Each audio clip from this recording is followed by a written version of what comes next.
So I still have no idea who our guest will be, but I will be receiving a set of clues. First clue, part 1. Aba, may 2 parts ng ating set of clues. Ang ating panauhin ngayon, award-winning sa kanyang propesyon.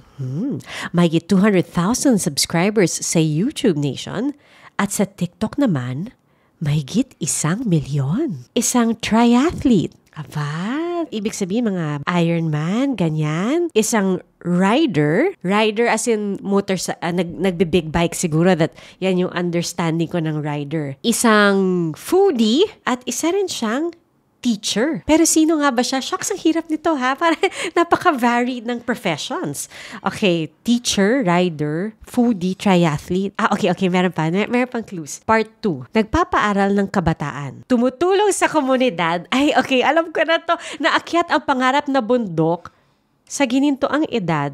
At sa telebisyon, patuloy ang kanyang paglabas sa brigada sa Eyewitness at pinasarap parang hindi napapagod. Kita naman sa husay at gilas. Alam ko na to. Walang iba kundi si Miss Cara David. Am I right? Cara, ikaw ba yan? Yes! Hi, Cara!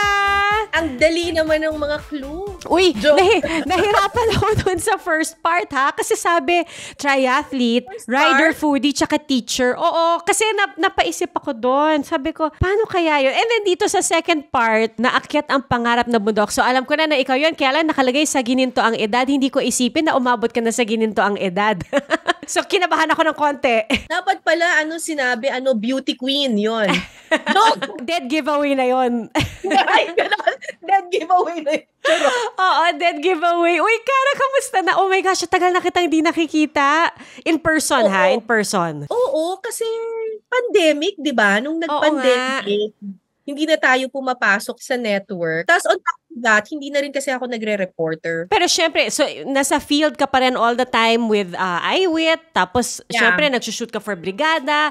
Ako sa gabi ako pumapasok, so hindi talaga tayo magpapang-abot. So ibig sabihin marami tayong pagkakwentuhan ngayon. Sa GMA.